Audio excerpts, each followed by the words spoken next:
Hello YouTube, I hadn't made a video in a while, so I figured I'd do it now since I got the chance to review the great Kahr P380, one of my favorite pocket carry pistols, if not the best one in my opinion. So let's get rolling.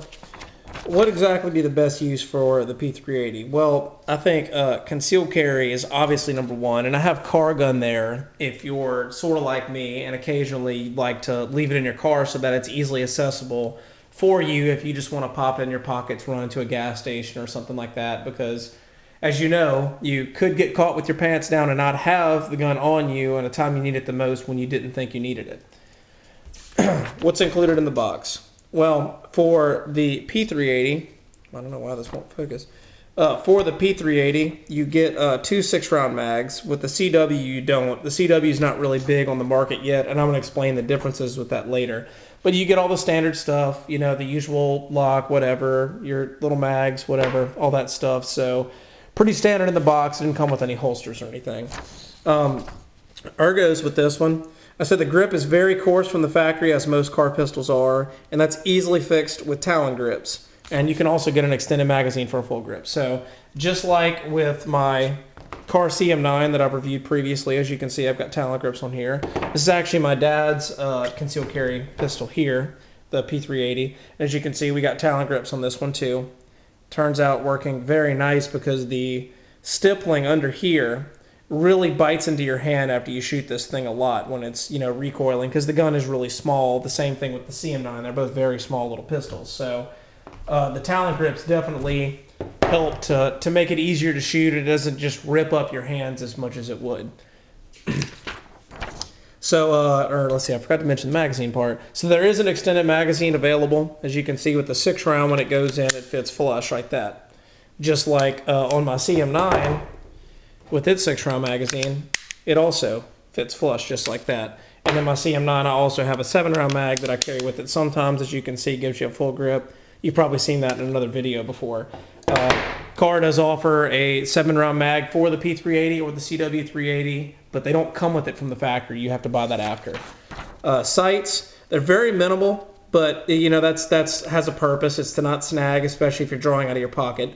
And it's still better than most pocket 380s, like the LCP or the Keltec P380, which don't have sights at all. So as you can see, they're small sights, yes, but they're still sights. You can actually aim with this thing, and it's actually fairly accurate for how tiny it is. I mean, it really makes it a lot easier to shoot rather than having a point with this tiny notch and this tiny blade that don't have any color on them whatsoever. So the sights on this gun are definitely a lot better than some of the other offerings on the market. Trigger, it's buttery smooth, just like any other Kahr pistol, and it actually breaks sooner than a lot of other larger Kahr pistols. So since the trigger is so much smaller, as you can see right here, this side by side, so there's the 381, there's the 9mm. As you can see, there's less space in there, so the trigger's a lot smaller. So here, I'll show you how it breaks. As you can see, it's got a longer pull, but it breaks right there. About right there is when it actually breaks. So to compare that to my CM9, it breaks almost all the way back here. So for the gun being designed to be a lot smaller like this, be considerably smaller than the 9mm, it actually makes the trigger pull a decent amount shorter. It's still a double action only, so it still has, you know, a little bit of take up, but it's very smooth. It has a crisp break, and it breaks sooner than a lot of the other large ones because it has to be smaller. It has an extremely thin profile, and it's considerably thinner than the 9mm counterpart. So I'll do a little side by side here. There's the P380 on the right, the CM9 on the left. Even though the 380 cartridge is dimensionally about the same as a 9mm, besides the length of the case, the diameter of the bullet's the same. Since this tiny gun is shooting a 9mm, it has to be much more stout to be able to accept the extra pressure. Whereas the 380 is still, you know, it's still fairly big, it's fairly thick. You can see there's some thick metal where it's cut out right here, but it doesn't have to be as thick because it's not having to contain as much pressure. So looking at these side by side, there's a pretty considerable difference in metal and material there. It's a pretty good difference in weight, especially when you're carrying it in your pocket. I don't have the unloaded weight here, unfortunately. I should have included that, but this is about the same size as an LCP or a Keltec P380, and carrying this in your pocket, is easier since the ammo is lighter, because 9mm ammo is considerably heavier, plus the added mass of the 9mm gun itself. So accessories, Talon grips, as you see I had them on there. I think if you get any Kahr pistol, you really should get Talon grips because it gives you great grip, great traction. You can get the rubbery texture or you can get the sandpaper. These are the rubber ones. And they really don't snag in the pocket because they're so thin. As you can see, it is really thin. So, and even if you want to put those on a duty gun, I think they're great. Then also the Crimson Trace laser guard, as you noticed that this one has it. It's great for pocket carry. The holster used here is a DeSantis Nemesis, and it does fit in the Nemesis with a laser. It doesn't really make it that much longer, and it's perfect for both eyes open shooting to keep your eyes on your target. A lot of people will say, oh yeah, well, if you get a laser sight, it's really just a crutch for bad shooting. That's debatable. For a full-size pistol, I may be able to see it because, you know, you're really focusing more on that dot. But if you're ever to carry something this small in your pocket for concealed carry, when you want to focus on whatever it is you're pointing your gun at, I think this is perfect for it because when you grip it, you see the laser pops up, your actuator is right here under the trigger guard. So right when you get that grip with your ring finger, it's going to pop up there. So what this allows you to do is keep both your eyes on target and actually keep both eyes open on your target and see where that dot is. You can actually follow that dot rather than having to use these minimal sights. So drawn out of your pocket, boom, on target, and you can see that dot there. And this was actually very easy to sight in. It's got some little adjustment screws. There's a little hole there. And there's another one right here on the side. And there are directions on how to sight it in the Crimson Trace pack. But it was very easy to get it dialed in, and it's still just about dead on target. So it loops around the front of the trigger guard here. I don't know if you can see that with the brightness. There you go. See how it clamps around the guard there. So, I mean, this thing isn't going anywhere. It's on there very tightly. And it works very well. It's a great product for, I forget how much exactly, maybe a couple $100. I think it's good for a pocket carry piece. So what are the differences with the CW380 that I keep talking about? Well, the PM9 is to the CM9 as the P380 is to the CW380. So I don't know why exactly they mixed up the letters there. I think they should have made a CM380 to make it a little easier to see. But regardless, that's the correlation there. So I can actually do a little side-by-side here. As you see, the slide here is a lot smoother. It's got little smoother marks there. I forget if those are laser or roll marks, but you see here on the CM9 it's a lot more minimal. There's no logos and stuff. The milling isn't as good. It's a little bit boxier, not as smooth lined. And since Kahr was able to use less time in the process of building the gun, they're able to charge less money for it. So what are the exact differences in these? Well, the rifling in the P-Series guns is polygonal, just like in a Glock, whereas the CM has standard rifling. The slide is actually forged on the P as opposed to being cast on the C-Series, which that really doesn't make that big of a difference. I haven't heard of a problem.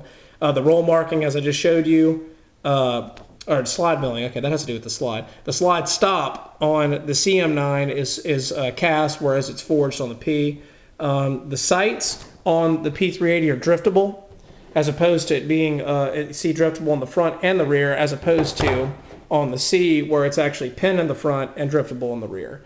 And then also, there's only one magazine included with the CM or the CW, and there's two included with the P380 or a PM if you were to get one of those. So those are the main differences. Do you think it's worth the difference? Maybe. I'll revisit that later. Accuracy. As long as you're laser sighted in, it's pretty much dead on with the laser. The short sight radius does make it tricky to shoot. It's small, but it's still pretty damn accurate for how small it is. Reliability with any Kahr pistol, 200 round break-in. This one's been 100%. It's been great at feeding just about everything. They all have a 200 round break-in because of how tight they are, and that's just one of the things that Kahr talks about, but they're still good. One other thing I guess I didn't mention, comparing it to the C-Series, this actually does have a good bit lighter recoil spring. Even though it's smaller and it has to be more stout, this one is really stout because it's shooting 9mm. So this one does have a good bit of a looser recoil spring, and that's just because of 380. So that doesn't really have a lot to do with whatever. Anyway, so. Is it worth it for the P-Series? Well, if you want an extra magazine and smoother lines, yeah, maybe. But for me, if you just want a concealed carry piece that has the exact same dimensions, the same functionality, I think the CM9 is one of the best single stack subcompact 9mm that's been proven. Even though they have these somewhat bogus recalls on the XDS and the Shield, they haven't had any recalls on the Kahr because Kahr has been making these pistols for a long time. And they know how to do it right, and they do a great job with it. This one's been shot thousands of times, still ticks perfectly. This one hasn't been shot quite as much as it's my dad's, but for the few hundred rounds, probably maybe 400, 500, 600 rounds have been through it, it's been really great. So is it worth it for the P? That's really up to you. P380 can be had, from what I've seen, anywhere from about $520 to about $700. Depending on the finish, you can get this in a black finish, and that does cost more money. The CW380 is soon to be available, and it should be around $350, and that's really good competition for the LCP, because I think Kahr is a league above the LCP in terms of comfort, shootability, good trigger, and just good build quality. The LCP is still a great 380, but I think this is the best 380. Kahr's been doing this for a long time. So overall, I think it's the best pocket carry 380 I found. And you might throw in, oh well, what about the SIG P238, the Colt Mustang, those little small 380s? Well, the difference in them is that they have a metal frame, and they do have the hammer. That's not really what bothers me, the hammer and the safety. It's really that metal frame. If I'm carrying this in my pocket, I want it to be as light as possible, and adding a metal frame makes it a little bit heavier. So, you know, why exactly, if this one weighs about as much as one of those metal frame 380s, why not just carry a 9mm as opposed to a 380? Whereas this polymer frame 380 is in a league of its own. But that's also not including the P380 and the LCP. They're about the same weight as this and about the same size as this, so they're also good options. I just still think this one's a league above. So if you have any questions on the CW or P380, leave them in the comments. Signing out.